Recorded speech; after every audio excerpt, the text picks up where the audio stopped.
Hello. हाँ अरे अब मेरी आवाज आ रही है तेरे को? नहीं उसमें, अबे उसमें मेरी आवाज आ रही है कि नहीं? तो अपने माइक ऑफ ऑन कर। अबे ये जूम का। हाँ तो माइक तो ऑन कर। हेलो। अबे करेगा मेरा मेरी आवाज तुझे क्या काट मेरी आवाज आ रही होगी। Manoj Parkhar, yes sir. आवाज हाँ आ सर, रही आ रही है आवाज। अब आ रही यस है सर, सर। अब आ रही है। शुरू सर आ रही है। शुरू करें। Yes sir. आ रही है सर। ठीक है, बता दिया। और जब भी आवाज नहीं आए ना तो व्हाट्सएप पे पिंग कर दिया करो कि सर आवाज नहीं आ रही है। ठीक है ना? ठीक सर।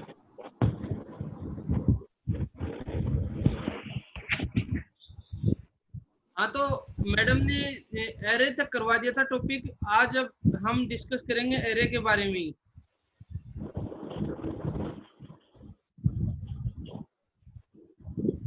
दूसरी चीज, तो मैडम ने कल मटेरियल सेंड किया था। मैंने जो सेंड किया था उसमें से कितना मटेरियल देखा आप लोगों ने? हैं? रुचि, अजय, आयुष, मनोज, परखर, यस सर अजय। कितनी मटेरियल देखो बेटा। जो ग्रुप पे मटेरियल शेयर किया जाता है ना, उसको पढ़ लिया अगर थोड़ा बहुत, वो भी काम की यस चीज। सर पढ़ते हैं सर। पढ़ते हैं यार, कहाँ पढ़ते हो? अभी भी मैं 10 बार बोल रहा हूँ तब आप रिप्लाई कर रहे हो। मुझे लग रहा है खाट पे सो रहे हो। नहीं सर, कोई नहीं सो रहा। कोई नहीं सो रहा। चलो अभी स्टार्ट करते हैं। तो चलो आज हम डिस्कस कर लेते हैं एरे के बारे में। एरे क्या है? एरे हम लोगों ने सी लैंग्वेज में भी पढ़ा है। अब हम जावा में भी एरे को पढ़ रहे हैं। और एरे का मेन काम, किसी भी प्रोग्रामिंग लैंग्वेज की अगर मैं बात करूं तो एरे बहुत जरूरी है। हर जगह पे एरे हमें यूज में लेना पड़ता है। और जो फाइनली मैं अगर बात करूं जावा की, तो जावा में तो बहुत ही बड़ा रोल है एरे का। इसका ऑब्जेक्टिव क्या होता है? Work with one dimensional and two dimensional array in Java. Java में वन और टू डायमेंशनल दोनों एरे काम करते हैं। एरे की अगर डेफिनेशन बात करें हम, तो अलग अलग तरीके से बोल सकते हैं। An array is a consider object that holds a fixed number of value of a single type. When an array is created, the length of the array is fixed. Array की जो length होती है वो fix होती है. Array element are automatically initialized with the default value of their type when created. Array can be created using the new keyword. हमेशा जब array को हम create करते हैं तो एक नया कीवर्ड लेके ही हम array को create कर सकते हैं। एग्जाम्पल में हमें दे रखा है, अगर इंटीजर टाइप का कोई एरे क्रिएट करना है, उसकी वैल्यू हमने x ली है, तो उसको जो मैंने वैल्यू ली है उसको न्यू इंटीजर टाइप का डिक्लेयर करूंगा। जो एरे की साइज है वो मैंने इसी के अंदर आगे डिक्लेयर कर दी 5 है। इंटीजर एरे का जो ब्लॉक है वो इसके अंदर कितना होगा? 5 होगा। तो इसी तरीके से हम एरे को वन डायमेंशनल एरे को डिक्लेयर करते हैं। अब हम बात करें नेक्स्ट की, alternatively we can create an initialized array using below format. Integer type का कोई भी x एक एरे मुझे डिक्लेयर करना है वन डायमेंशनल, उसकी जो साइज है, मुझे ब्लॉक साइज है, उसमें मैंने 10, 20 और 30 ले लिया। दूसरा मैंने उसी चीज को इनिशियलाइज किया, integer x equal to new data type लिया और उसी एरे की वैल्यू को उसके अंदर पास करवाना चाह रहा हूं मैं 10, 20 और 30 को। तो क्या होगा? Here the length of an array is determined by the number of value provided between and किसके बीच में 10 से लेके 20 के बीच की जो वैल्यू है 10 से 20 के 30 के बीच की जो वैल्यू है वो उसके साथ में इनिशियलाइज करेगा।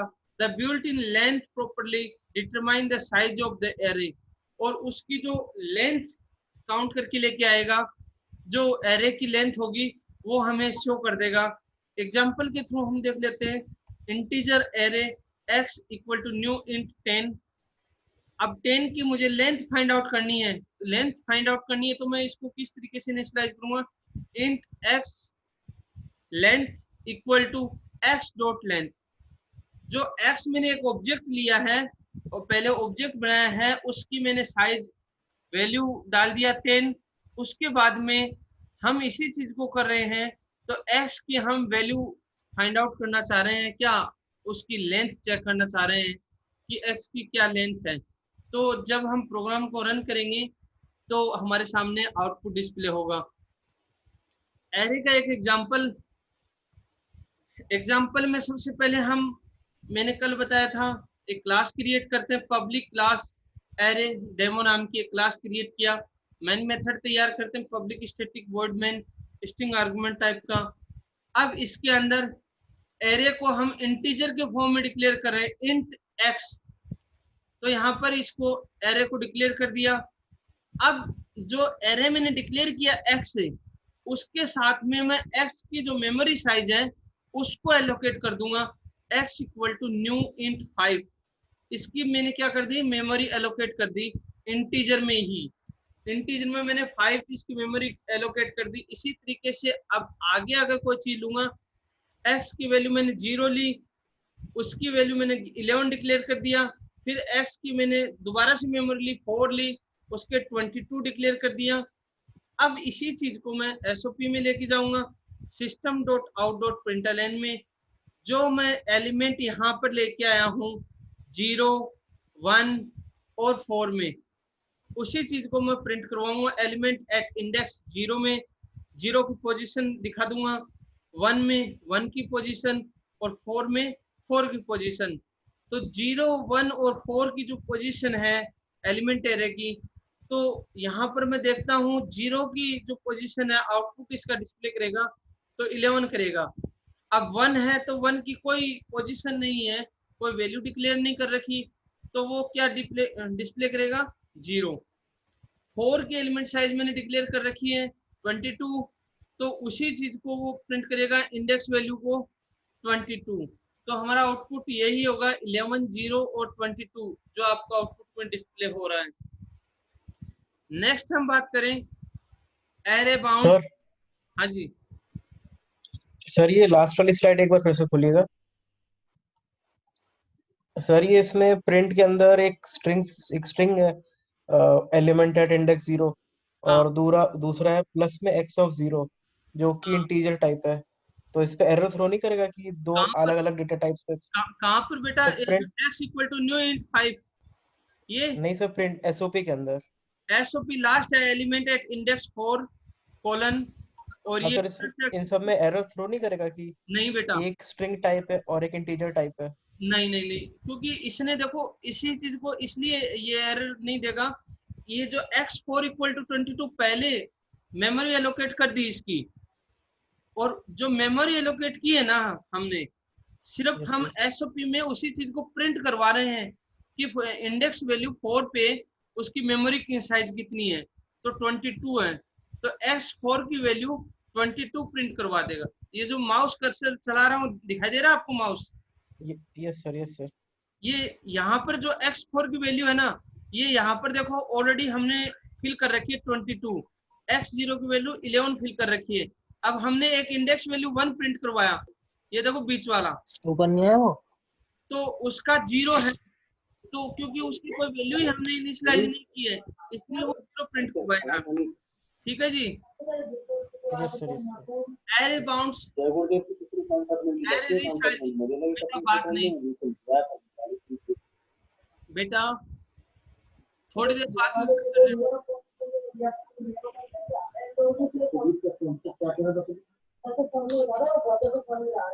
ये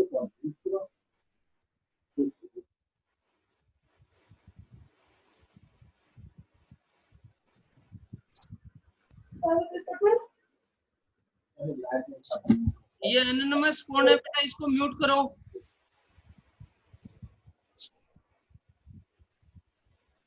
और रिया अपना भी म्यूट करो फोन, रिया जायसवाल।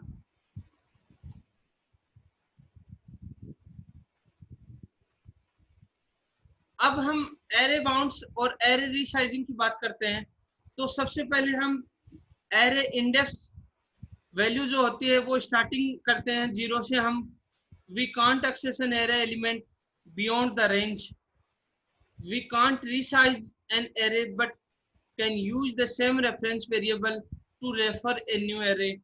अब इसके अंदर कोई भी एक एरे की साइज हमें डिक्लेयर करना है, एरे डिक्लेयर करना है जो वन डायमेंशनल टाइप का एरे है। तो सबसे पहले हम इंटीजर टाइप का कोई एरे डिक्लेयर किया एक्स के साथ में, उसका वैल्यू इनिशियलाइज कर दिया न्यू इंट 5, उसका क्या मेमोरी एलोकेट कर दिया। अब जो x की वैल्यू है, जो एरे टाइप का x है, उसको हमने क्या किया, दूसरी एक और वैल्यू ली हमने और उसमें 10 फिल कर दिया। ये जो इसकी मेमोरी एलोकेट कर रखी है हमने, उसकी जो मेमोरी धीरे धीरे हम फिल कर रहे हैं, कभी 5 कर रहे हैं, कभी 10 कर रहे हैं। जब हम इसी चीज को आगे लेके जाएंगे, एरे की फॉर्म में प्रिंट करवाएंगे। अब मेरे पास में वो नहीं है, वरना मैं आपको डायग्राम बना के बताऊं। डायग्राम आप यूं समझो कि 0 से स्टार्टिंग हुई और 10 तक जाएगा। तो इसकी इंडेक्स वैल्यू, इसकी पोजीशनिंग सेट होगा कि 0 पे क्या वैल्यू है, 1 पे क्या है, 2 पे क्या है, 3 पे क्या है। इस तरीके से 9 तक जाएगा और 9 नंबर पे कितनी पोजीशनिंग होगी वो उसका सेट कर देगा।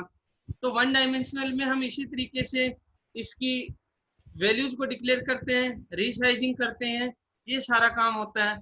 अब हम बात करते हैं टू डायमेंशनल एरे की। इसका अगर आपको वीडियो देखना हो तो जो कल मैंने एक लिंक शेयर किया था 2-3 वीडियो का, उसमें एरे का भी एक लेक्चर था, आप उसमें आराम से देख लेना। उसमें मैंने 3 से 4 प्रोग्राम बताए हैं कि किस तरीके से एरे काम करता है, रन करके भी बताया है, ब्लैक बोर्ड पे भी 2 लेक्चर है अलग अलग, दोनों में मैंने बता रखा। उस चीज को आराम से आप एक बार सुन लीजिएगा। टू डायमेंशनल एरे की बात करें हम, तो to dimensional array is array of array initialising to dimensional array. अब टू डायमेंशनल एरे को जब हम इनिशियलाइज करते हैं तो उसका सिंटैक्स क्या होता है, इंट डबल एरे के फॉर्मेट में लेके चलते हैं हम, y equal to new integer, उसकी जो वैल्यू हम इनिशियलाइज करते हैं वो भी 2 कॉलम में ही लेके चलते हैं, 3 into 3 की मैट्रिक्स में ही। अब इसमें फर्स्ट डायमेंशन रिप्रेजेंट करते हैं तो उसकी रो होती है, सेकंड डायमेंशन रिप्रेजेंट करते हैं तो हमेशा कॉलम के फॉर्मेट में आता है। इसके अंदर एक तरीके से ये समझो, जिस तरीके से सीडी है तो 2 सीढ़ियों को एक साथ में जोड़ के चलते हैं। अब जब सीधा सीधा देखेंगे तो वो दोनों सीढ़ियां रो का काम करती हैं, बट उसको नीचे से ऊपर देखेंगे तो वो सीढ़ियों के अंदर कॉलम का काम करते हैं। उसी तरीके से इनकी जो हम मेमोरी एलोकेट करेंगे तो वो भी 0 से लेके इंडेक्स वैल्यू 0 से लेके इनफाइनाइट तक चलती है। इसके अंदर कोई भी वैल्यू फिल करेंगे हम टू डायमेंशनल एरे के अंदर तो वो भी हमेशा 0 से लेके इनफाइनाइट तक जाएगी। कोई भी वैल्यू फिल होगी वो 0 पे आके होगी, फिर 1 पे, फिर 2 पे, 3 पे, इसी तरीके से आगे चलता है।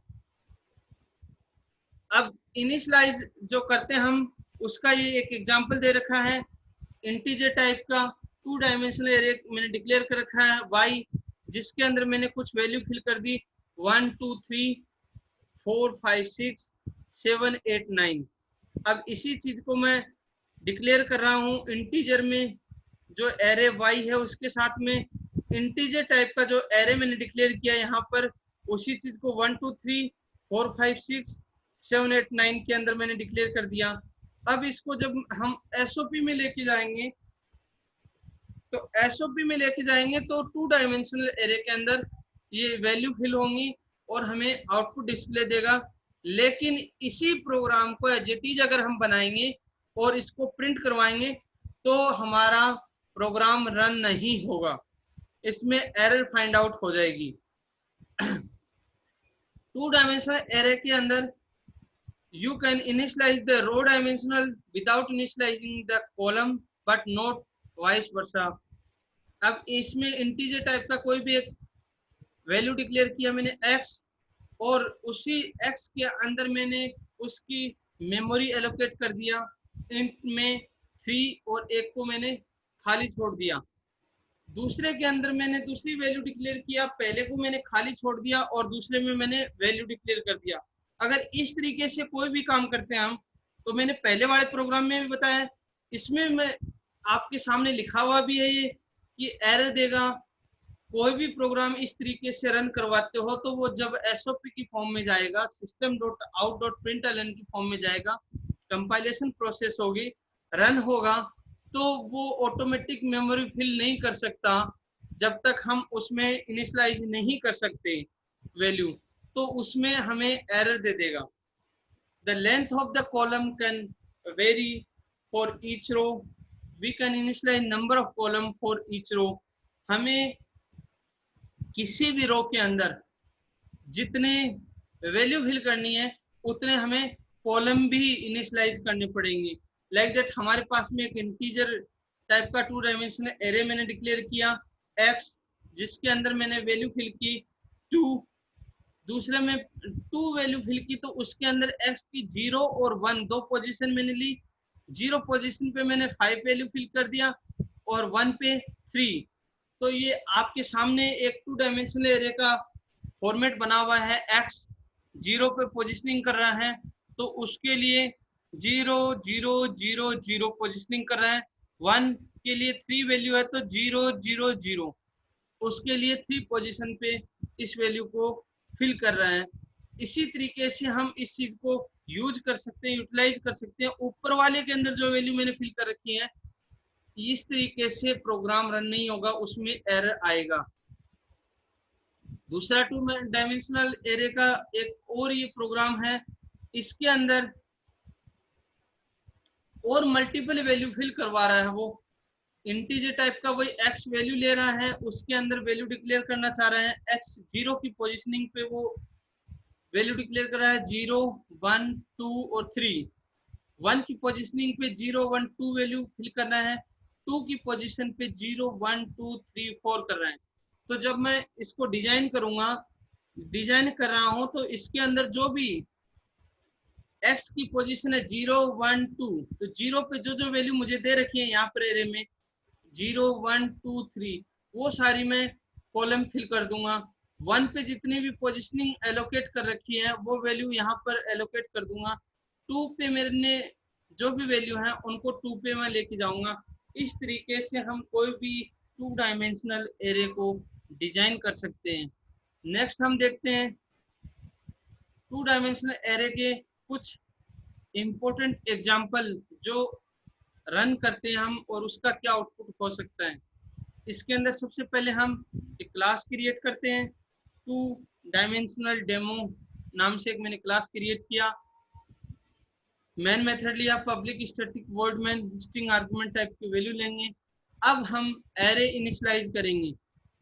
एरे जो इनिशियलाइज करेंगे उसमें नंबर ऑफ रोज भी लेंगे। तो मैंने एक एरे लिया इंटीजर टाइप का x और उसमें इनिशियलाइज कर दिया 3 रो। 3 रो मैंने इनिशियलाइज कर दिया।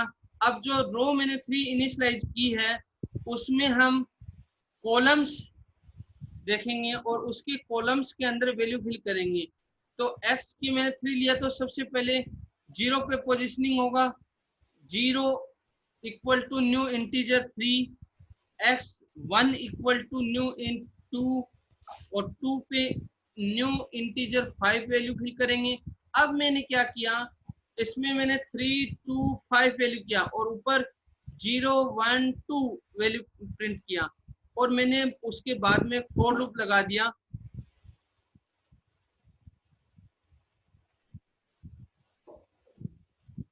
फॉर लूप लगाया, इंटीजर i से 0 से स्टार्ट हो रहा है, लेस देन उसकी लेंथ काउंट कर रहा है, x डॉट लेंथ उसकी लेंथ को चेक कर रहा है और i प्लस प्लस इंक्रीमेंट कर रहा है, इंक्रीमेंट ले रहा है जो एरे के एलिमेंट को प्रिंट करेगा।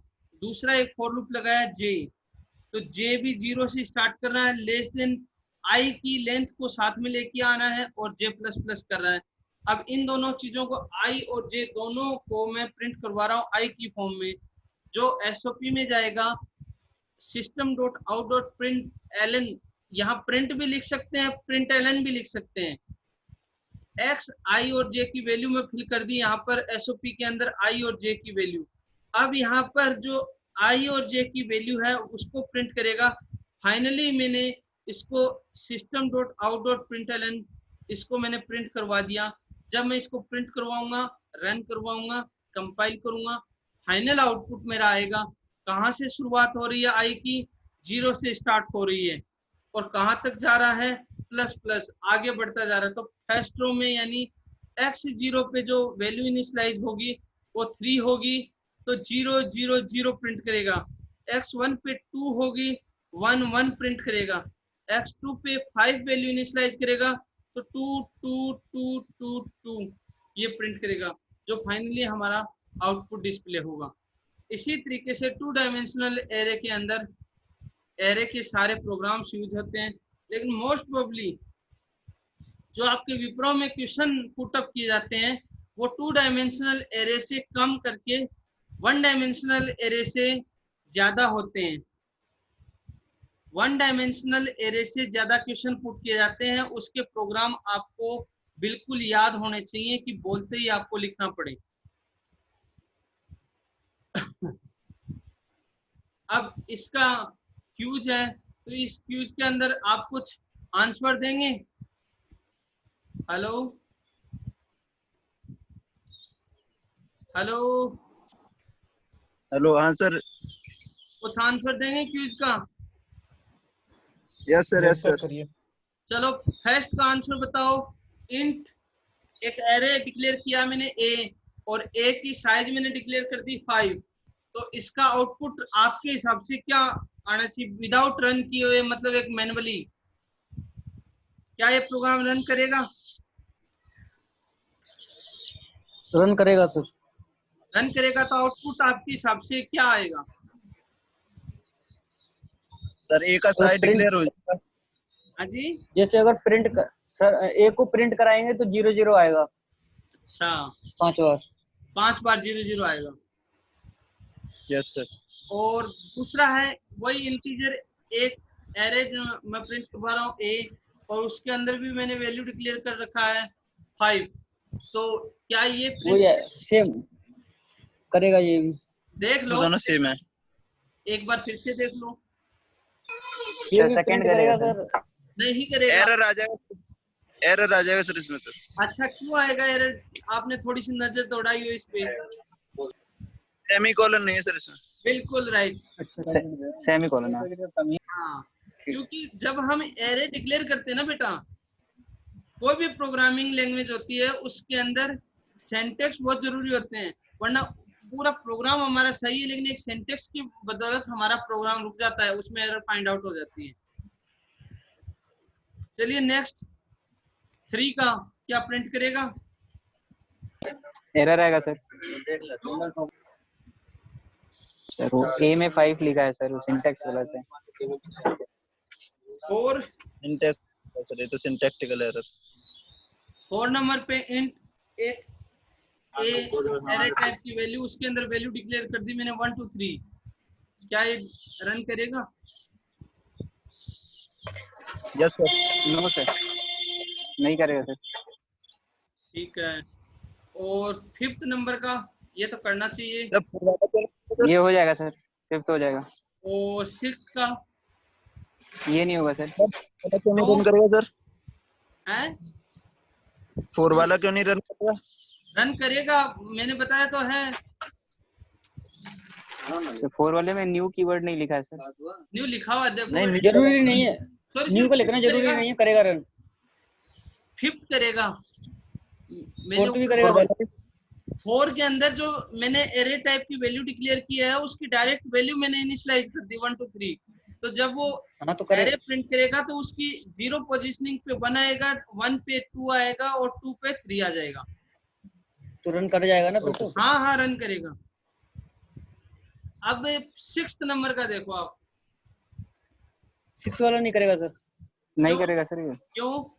सर उसमें हमने साइज भी डिक्लेयर कर दिया 5 और लिखा उसका है सर। इनिशियलाइजेशन भी कर दिया है साथ में, बिल्कुल, तो उसकी नहीं हो साइज पाएगा। के साथ में हमने उसकी मेमोरी एलोकेट कर दी। या तो हम साइज नहीं डिक्लेयर करते या फिर मेमोरी एलोकेट नहीं करते उसकी, एक काम छोड़ते तो हमारा प्रोग्राम रन हो सकता था, अदरवाइज इसमें भी एरर आ जाएगा।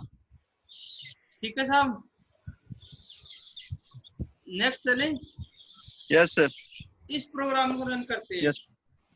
एक सैंपल क्लास फाइल बनाई, मेन मेथड बनाया। एरर आएगी सर। पक्का? हाँ क्यों? एरर आ जाएगा सर इसमें, क्यों? सर इसमें भी error है। वही कर रीजन? दिया क्योंकि सर, सर डिक्लेयर भी कर दिया और इनिशियलाइजेशन भी कर दिया एक ही साथ। बिल्कुल, इसीलिए साइज भी दे। एरर आएगी। अब Yes, sir. हम चलते हैं next. What will be the result? Compile and execute the following code. Test नाम की एक क्लास 0 किया, मेन मेथड किया, सर 0 आएगा 0। 0 आ जाएगा 0 सर। देख ले। मैंने इंटीजर टाइप पे कैरी डिक्लेयर किया, एक्स की वैल्यू मैंने इनिशियलाइज कर दी 10, एसओपी के अंदर मैंने इंडेक्स वैल्यू 4 दे दी। तो 4 की क्या इनिशियलाइज वैल्यू होगी? 0 सर 0 0 होगी, क्योंकि हमने 4 की कोई इंडेक्स वैल्यू पे वैल्यू डिक्लेयर ही नहीं की है, उसकी कोई मेमोरी एलोकेट ही नहीं की है, तो हमारा कोई भी आंसर नहीं आएगा, वो 0 प्रिंट करेगा।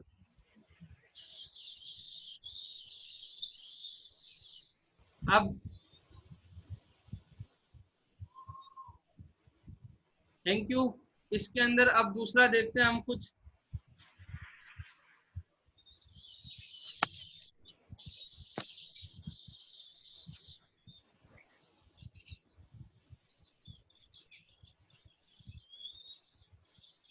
ये फ्लो कंट्रोल पढ़ा दिया बेटा आपको?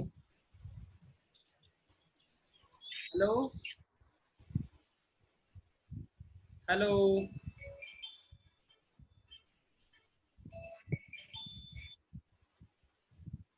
हेलो, ये फ्लो कंट्रोल नहीं पढ़ाया? मनोज ये इफेक्ट वाला दिया बढ़ा दिया सर, बढ़ा दिया, पूरा बढ़ा बढ़ा दिया। दिया। हाँ आगे पढ़ा बढ़े दिया। फिर। अब एक चीज देखो, मेरी बात को ध्यान से सुनो।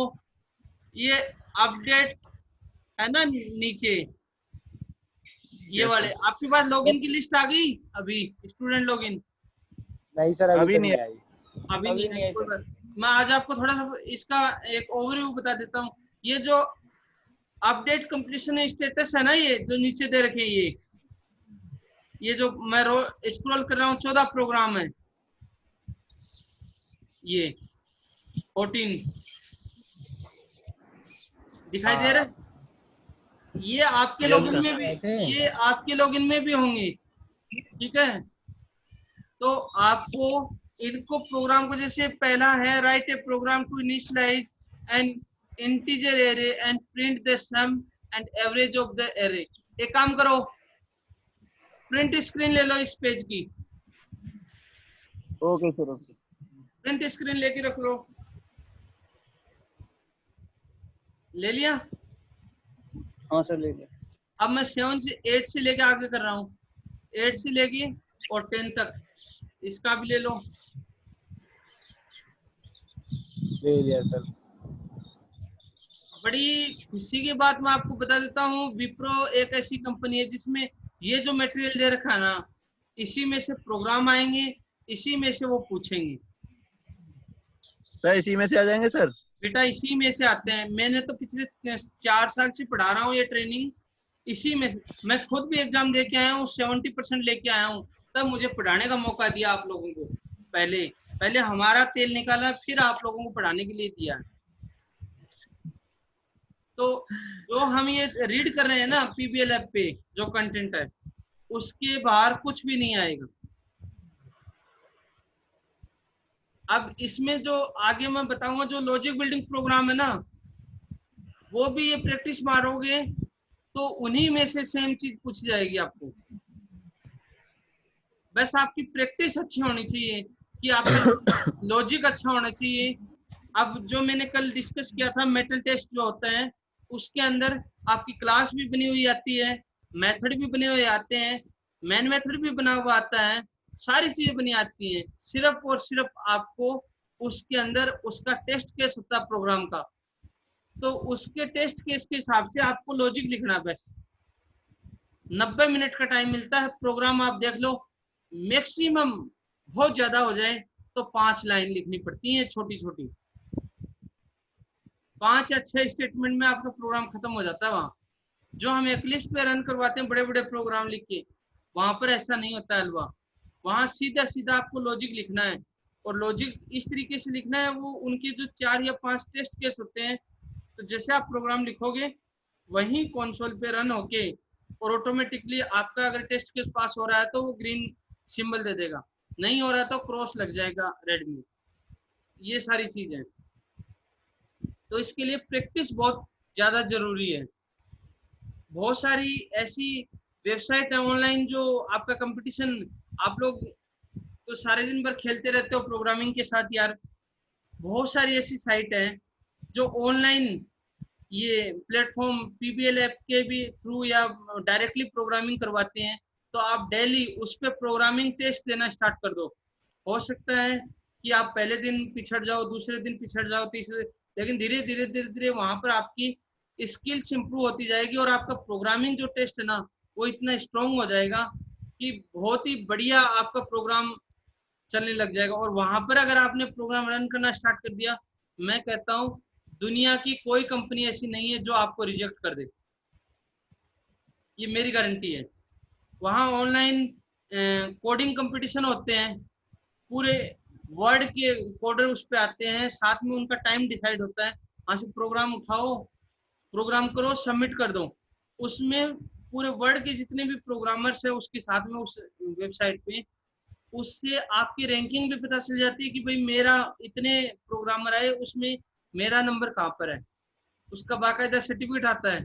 वो रिज्यूम में मेंशन करो कि भाई इस प्रोग्रामिंग कंपटीशन में मेरा इतने वर्ड में इतने नंबर पे नाम है, तो उससे भी बहुत अट्रैक्टिव लुक होता है रिज्यूम का कि भाई हाँ स्टूडेंट को बड़ा अच्छा नॉलेज है।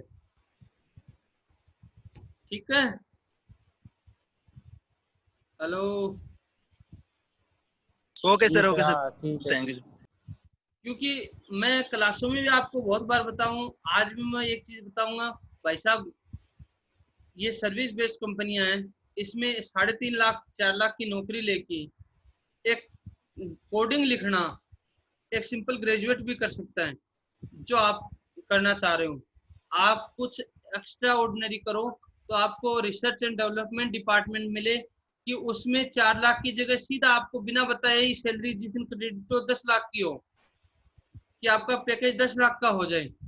हर कंपनी के अंदर R&D सेल होता है, रिसर्च एंड डेवलपमेंट डिपार्टमेंट, वो इसलिए रखते हैं, वहां पर सिलेक्टेड आप जो नॉर्मल इंजीनियर जाते हैं, एग्जीक्यूटिव इंजीनियर, उन्हीं में से सिलेक्टिव इंजीनियर वहां जाते हैं। इसलिए कि उनके हर कंपनी का एक अपना प्रोडक्ट होता है। आज माइक्रोसॉफ्ट है तो माइक्रोसॉफ्ट के कितने प्रोडक्ट मार्केट में है, एडोबी सिस्टम है, और कोई भी देख लो, आप किसी भी टूल्स को देख लो, से तुम्हारा ये फेसबुक है, अभी हम जूम पे पढ़ रहे हैं तो ये भी अब उनका खुद का प्रोडक्ट है, जिस भी कंपनी का जूम का। तो जो रिसर्च एंड डेवलपमेंट डिपार्टमेंट में उन्हीं कैंडिडेट्स को लेते हैं जो कुछ नया सोचते हैं, उनका कुछ डिफरेंट लॉजिक है, लोगों से हटकी सोच है उसकी सोचने की, कि वो कुछ आइडिया लेके आए, इनोवेटिव आइडिया हो, जिसको इम्प्लीमेंट करके कंपनी मार्केट में अगर लॉन्च करती है तो उसको बेनिफिट होगा। तो जाहिर सी बात है जिसने ये आइडिया दिया है उसको बेनिफिट भी होगा, और बहुत सारी चीज ऐसे भी बेनिफिट होते हैं, कंपनियां हिस्सेदारी तक दे देती हैं। अब आप लोगों ने शायद कानपुर साइड से कितने लोग हैं? Hello hello. सर इलाहाबाद से है, इलाहाबाद। हाँ कानपुर, तब IIT कानपुर का नाम सुना है? हाँ सर। वहां पर आप कभी जाओ, कभी मौका लगे तो आप देखना, एक राजीव मोटवानी बिल्डिंग है, राजीव मोटवानी बिल्डिंग है, जो IIT कानपुर से बीटेक करके स्टूडेंट निकला था 1998 में, राजीव मोटवानी, वो गूगल में प्लेस्ड होके गया था। और उस टाइम तक याहू सर्च इंजन दुनिया का सबसे पावरफुल सर्च इंजन होता था कि नहीं? आप पढ़ना। और गूगल उस टाइम इनिशियल स्टेज में था, स्टार्टिंग थी उसकी गूगल की। गूगल के पास में इतना वो चीज नहीं थी कि वो सबसे आगे हो जाए और याहू पीछे हो जाए। राजीव मोटवानी ने एक एल्गोरिथम लगाई थी गूगल पे, तो उसकी बदौलत आज वर्ल्ड का सबसे टॉप सर्च इंजन गूगल है। और याहू अपने टाइम के अकॉर्डिंग बदल नहीं पाया अपने आप को। तो जो 32 मिलियन डॉलर की कंपनी थी, जो सिर्फ 8,000 करोड़ में बिकना पड़ा उसको। वरना एक जमाना था कि याहू में हर बंदा जाना पसंद करता था, गूगल को कोई जानता नहीं था। और उसके बदले गूगल ने उसको क्या दिया, राजीव मोटवानी को? वो मर गया, उसका कोई, उसके बच्चे हैं, उसकी वाइफ है, लेकिन गूगल ने उसको अपनी कंपनी की 30% हिस्सेदारी दे दी। उसको सैलरी नहीं दी, 30% हिस्सेदारी दे दी कि राजीव मोटवानी की एक एल्गो की बदौलत आज कंपनी आगे बढ़ी है। तो काम ऐसा करो बेटा, इनोवेटिव। अब हम चलते हैं दूसरे प्रोग्राम पे।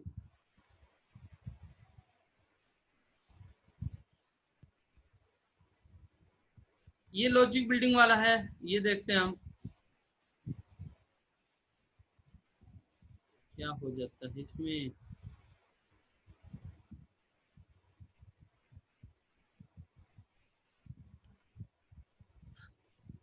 इसके अंदर अब हम देखते हैं ओप्स के कॉन्सेप्ट।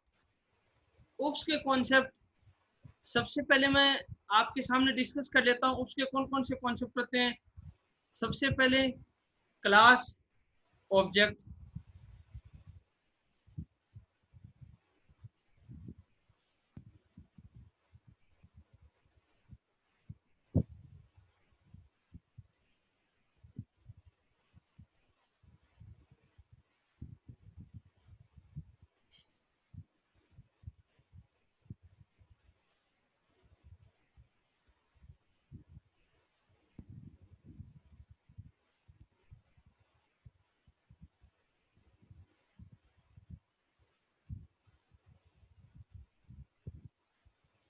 हेलो,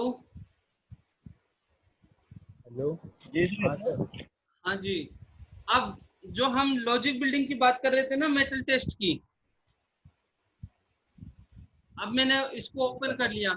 जिस तरीके से डे 1 डे 2 का जो प्रोग्राम दे रखे हैं, डे 3 का ये प्रोग्राम है, डे 4 के प्रोग्राम, 5 6 7, ये अलग अलग दिन के प्रोग्राम है। ठीक है, इसके अंदर आप इसका स्नैपशॉट ले लो डे 1 वाले का। पहले डे 1 और डे 2 दोनों प्रोग्राम का इसका स्नैपशॉट लेके रख लो।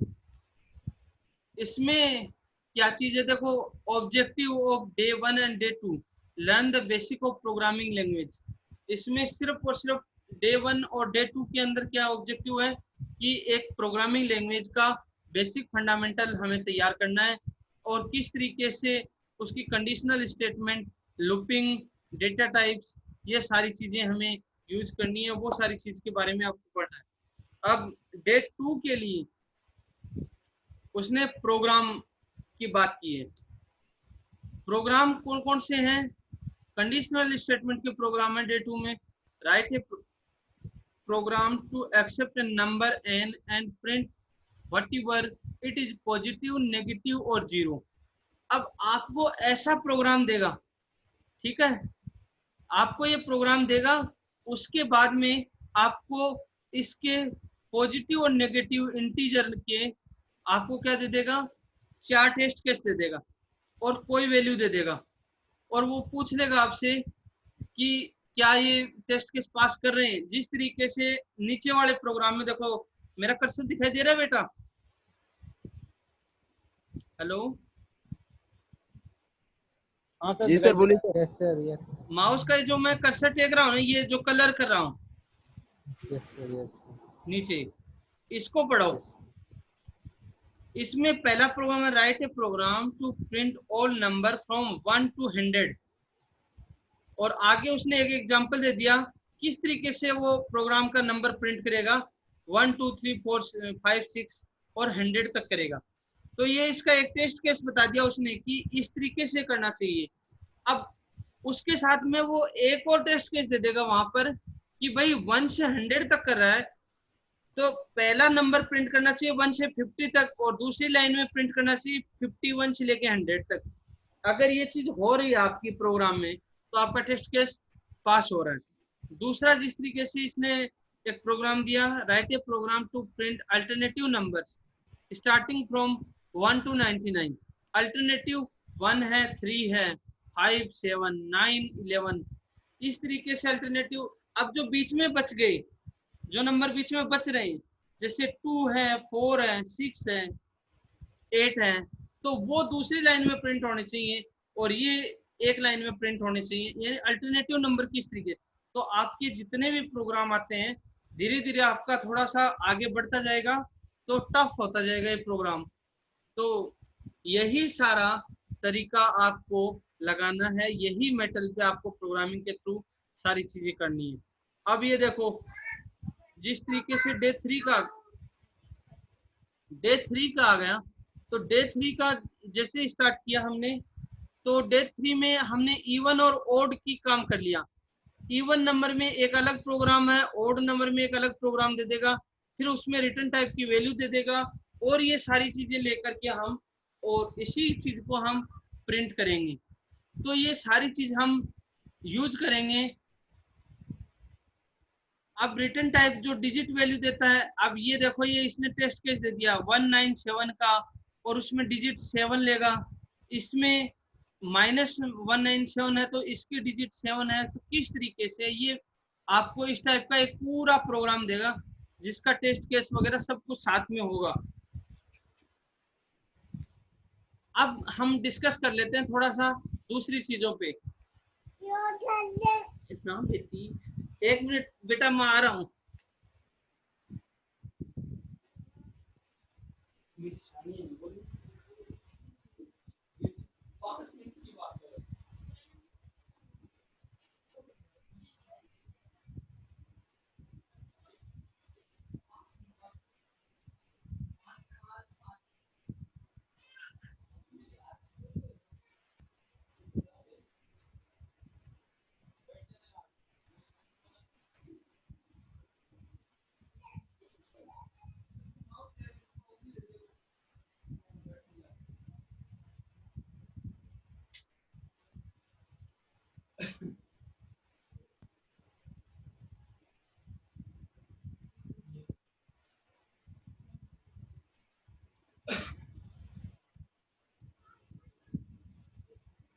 अब बेटा सॉरी, अब इसके अंदर जब हम बात करते हैं तो लॉजिक प्रोग्राम इसी तरीके से है। मैं मैडम को बोल दूंगा ये पेज है ना, डाउनलोड करके आपको शेयर कर देगी, ठीक है? Hello, okay sir, okay sir. ये मैं मैडम को बोल दूंगा तो ये जो पीडीएफ है ना, डाउनलोड करके आपको शेयर कर देगी। तो फिर आप प्रैक्टिस जरूर करना। ऐसा नहीं कि यार फॉर्मेलिटी बिल्कुल नहीं करना, प्रैक्टिस जरूर करना। Practice is must, without practice can't any placement. अब हम बात करते हैं उप्स कॉन्सेप्ट की। काफी देर हो गई, टाइम आउट हो गया लग रहा है, 1 मिनट। या छोड़ दें, कल करवाएं OOPs concept? Hello, as your choice sir, आप देख लो सर, आप ही देख लो। कल करवा दूंगा बेटा उप्स वाले, ठीक है? ठीक ओके सर। एक चीज मैं आपको रहने दो सर, हो गया आज का। सुनो, ठीक है। 1 मिनट पहले, इतनी भी जल्दी नहीं करो यार। एक बात सुन लो, जो आपको ग्रुप पे मटेरियल शेयर किया जाता है ना, उसको एक बार खोल के जरूर देख लिया करो। उससे आपको रफ, क्योंकि क्लासरूम नहीं चल रहा है यार कि बोर्ड पे लिखा जाए। उसमें मेरा तो ये, मैंने पिछली बार जब पढ़ाया था तो वो लेक्चर सारे तैयार कर लिए थे मैंने साथ में, तो उनको एक बार खोल के जरूर पढ़ लिया करो कि उससे रिलेटेड जितने भी प्रोग्राम्स हैं तो उनको देखो भी नहीं तो कम से कम सुन तो लो। मैं तो वैसे ही तेज बोलता हूँ, कानों में हेडफोन लगा के सुन सकते हो, ठीक है? हेलो सर, ठीक sir. Okay sir, okay okay sir. Good night have nice day thank you enjoy okay sir. Bye sir, thank you sir. Bye bye